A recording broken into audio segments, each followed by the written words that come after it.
Hello everyone, I am Mr. Kabanesa Angasu from Jimma University School of Midwifery. Today I will present teaching videos on introduction to health professional ethics. So this video teaching helps all health and medical science students all over the world. So let you attentively follow my presentation until it is end, and I would like to remind you to subscribe my video channel for more videos I will upload after now. So under this presentation we will have session objectives, introduction to health professional ethics, and also some definition of terms, and we will see theories of health professional ethics and principles of healthcare ethics and sources of health professional ethics. When we start with the session objective, at the end of this session the participants or the followers of this video teaching will be able to define what health professionalism and ethics is. So you will also able to discuss health professional ethics, and you will also able to explain theories of healthcare ethics, describe principles of healthcare ethics, and mention sources of health professional ethics. Let us start with this brainstorming question. Let you yourself ask what health is. Ask yourself what health is, what profession is, what professional is, what professionalism, and what ethics is. So if you have correctly answered it, let you reward yourself. If you may have missed its answer, let you know it after now.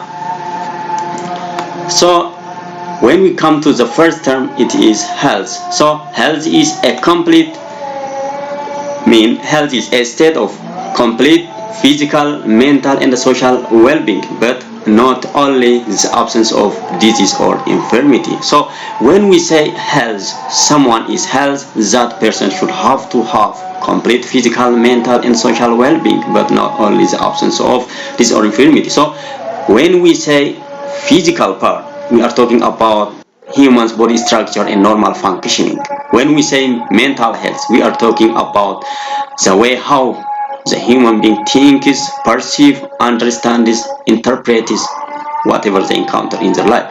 When we say social well-being, we are talking about the interactions that human beings have with the people around them, maybe intimate partner, maybe also community. So for a person to be health in terms of the social well-being, they should have to have positive interaction with all human beings around them. So health in general is a state of complete physical, mental, and social well-being, but not only the absence of disease or infirmity. So let you check yourself, and do you complete all these criteria of health? And do you consider that you are healthful? Let you think over it. If there is something wrong, let you correct it. Let us proceed. So when we come to the next term, it is all about profession. So profession is a paid occupation which performs crucial social function, especially one that involves prolonged training and formal qualification. So for a profession to accomplish crucial social function, it requires considerable degree of skill based on a body of systematic knowledge grounded in theory. So acquisition of this body of knowledge and the development of specific skill needs a long period of higher education. So when we come to the point is that differentiate profession from occupation is that profession need credential and licensing requirement for entering, and it needs induction and mentoring system or program for interns, and it needs professional development support, professional development opportunities, and professional development participation, and it needs specialization, and it needs authority over decision making on every concern is related to the profession, and profession needs to have prestige and occupational social standing. So these are the points that differentiate any occupation from profession. So when we come to the third term, it is all about professional. The term professional. So professional is person who has specialized competency in his or her profession. So when we say specialized competency, it is specialized competency in terms of knowledge, skill, and professional behavior and attitude. So professionals should have to have specialized knowledge, attitude, practice in their own profession. So they also need to have commitment to meet their client needs. When we say client need, we are saying customers need. So professionals should have to be committed to meet their clients need. The other thing, for professionals, they should have to have a strong collective identity of the profession. The other thing, they should have to have professional autonomy. The fourth term is professionalism. Professionalism is all about the state of having and exhibiting the competencies or skills expected of professional.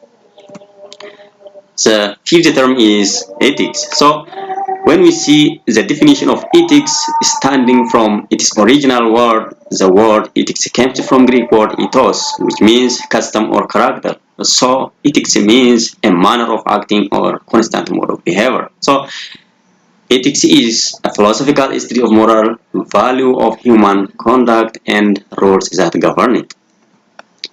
Let us proceed to the next part of our today's presentation. It is all about the introduction to health professional ethics.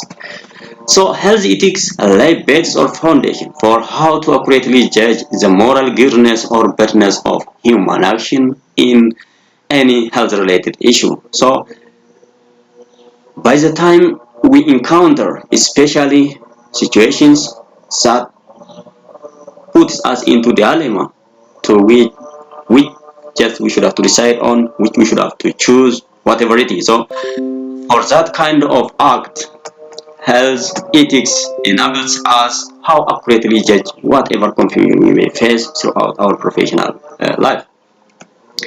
So when we say morality, morality is the science concerned with the distinction between right and wrong. So moral act is one that is carried out with at least some degree of knowledge and freedom happening from humans' instinct, rational nature. When we say humans' rational nature, all human beings do have naturally the ability to know what is good and what is bad. So moral act is derived from what human beings do rationally know as right or wrong, instinctively. So a moral act which is in conformity with moral law is called moral, I mean good. But if it is opposed to moral law, it is called bad. So when we see the classification of moral act, let us see the first one. It is perfect moral act. So perfect moral act is an act which is done with full knowledge and full freedom of choice. When we say positive moral act, it is an act which may be either good or bad, but it is carried out with good intention. When we say negative moral act, it is when an act which entails omission such as offense committed by neglect of care. When we say negative moral act, if someone neglected doing something that may result into good, but as a result of neglection of that person, if something leading into negative consequences, that is called negative moral act. So when we see the factors that result in hindrance to accountability, they are ignorance, emotion. I mean, when we say emotion, emotional reaction that are not positive. So the other thing is violence, habit, including addiction, and the other thing is all that lessen human knowledge or freedom. So that all health professionals should be free from such factors to provide service with perfect moral acts. So let us see the importance of health professional ethics. Health professional ethics have tremendous importance, including it helps health professionals to identify moral and ethical issues, and it helps to know what is right and wrong about what should and should not be done for and to client or patient, and it helps to know and respect the issue of human rights and dignity. These are only the short description of the importance of health professional ethics. That is it. May you have any question? If you might have any question, let you write this question on comment and I will give you answer every time. You are welcome. Thank you. So now let us proceed to the next portion. It is very short. Just we will see the theories of healthcare ethics. So let you be with us. So ethical theories serve as lenses that help to view ethical issues from different perspectives. There are 4 ethical theories commonly used in different countries. So the first one is deontology, the next is teleology, the third intuitionism, and the fourth is the ethic of caring. So when we see the first theory of ethical care, I mean health ethics care, it is deontology. Deontology's other name is duty or rule-based theory. So this theory proposes that the rightness or wrongness of an action depends on the nature of the action rather than its consequence. So it focuses on the way how the action is undertaken, regardless of whether the action may lead into positive or negative consequence. So that is why it is called rule-based. So this theory holds that you are acting rightly when you act according to your right and duty or responsibility. That means you are right if you are acting as per as your right and your obligation. So it is noticed that duties and rights are the correct measuring rods for evaluating actions. So one place where such factors are presented is in the code of professional ethics, such as informed consent, respect for patient, and the like. Let us come to the second theories of health care ethics. It is teleology. It is the opposite of deontology. Just its other name is utilitarian or end-based theory. So this theory looks to the consequences of an action, the consequence, but the deontology focuses on the way, the manner of acting, rather than the consequences of the action. So teleology looks to the consequences of an action in judging whether that action is right or wrong. So according to utilitarian or teleology, right action is that which has greatest utility or greatest usefulness. So utilitarian holds that no action in itself is good or bad. The only factors that make actions good or bad are the outcomes or the end result that are derived from them. When we come to the third theory of healthcare ethics, it is intuitionism. So intuitionism asserts that people inherently know what is right or wrong in their instinctive nature. So intuitionism asserts that ethics is within mind of human in nature and no need to rationalize or teach it. For example, health workers instinctively know it is wrong to disrespect a client or patient, so that it does not need to taught or reason fight. When we come to the fourth, the last theories of healthcare ethics, it is called the ethic of caring, and it is case-based theory. So the ethic of caring is based on the relationship between healthcare providers and their clients.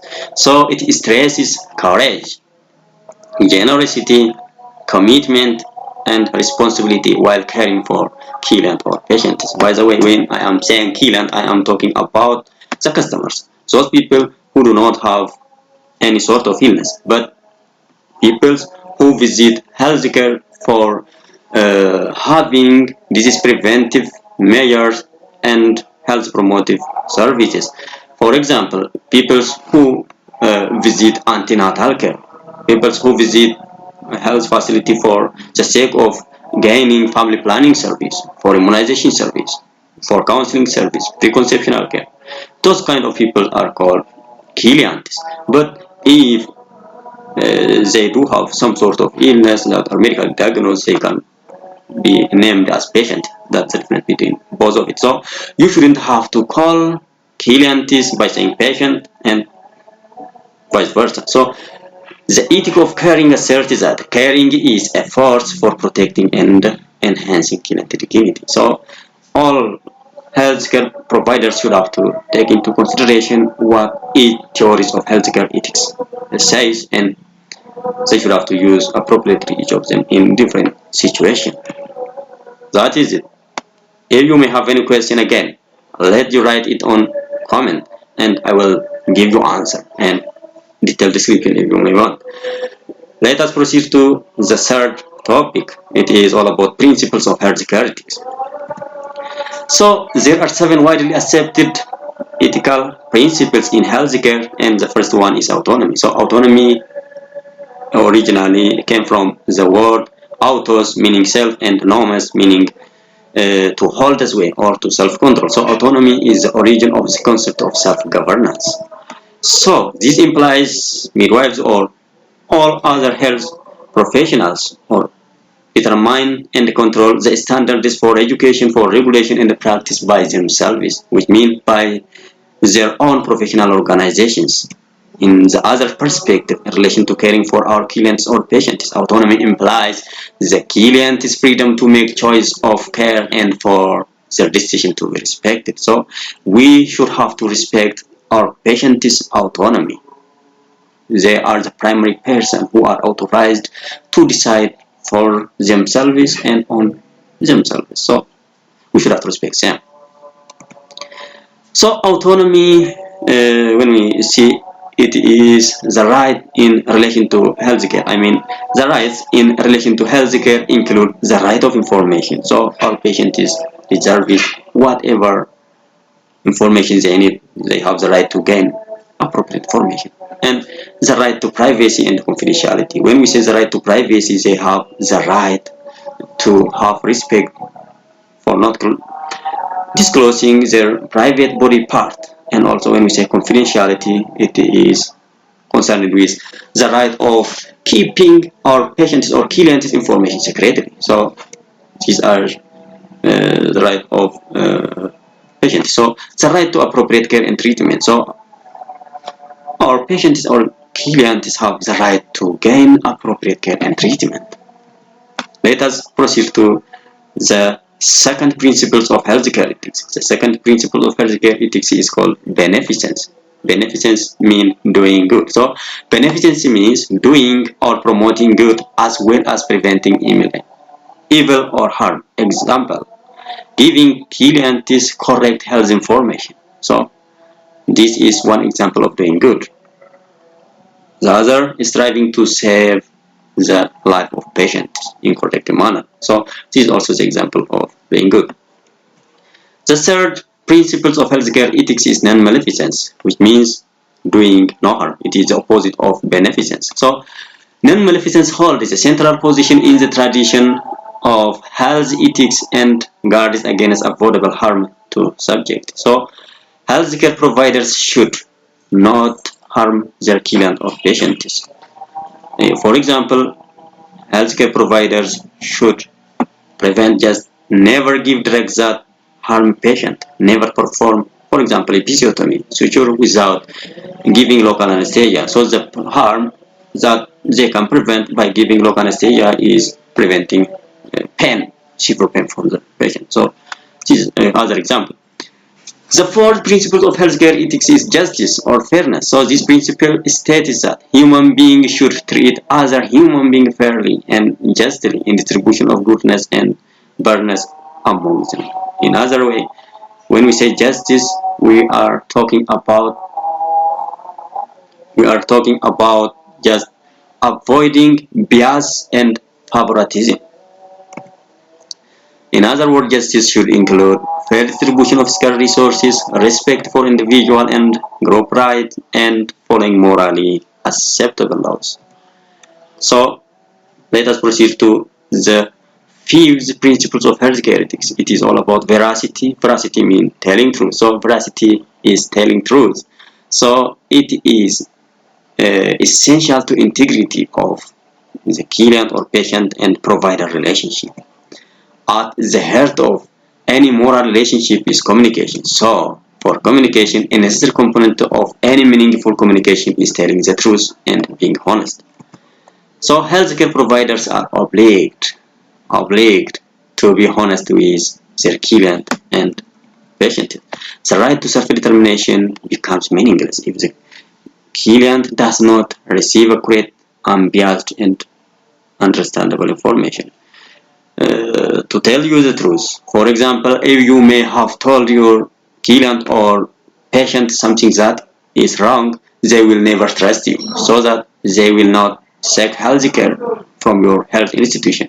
So, all the time, healthcare providers should have to stick to the principle of veracity. They should have to tell truth.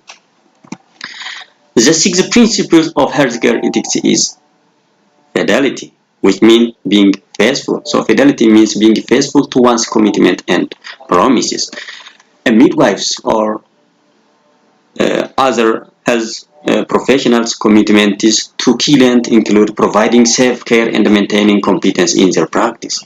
So midwives or other health professionals promises to appropriately serve their clients to update their competency, so they should keep their commitment and promises. Let me give you example. Medical students, by the time of their graduation, they raise their hands as such and says the Hippocrates oath. That is what they promises. So they should have to keep that promises throughout their professional life.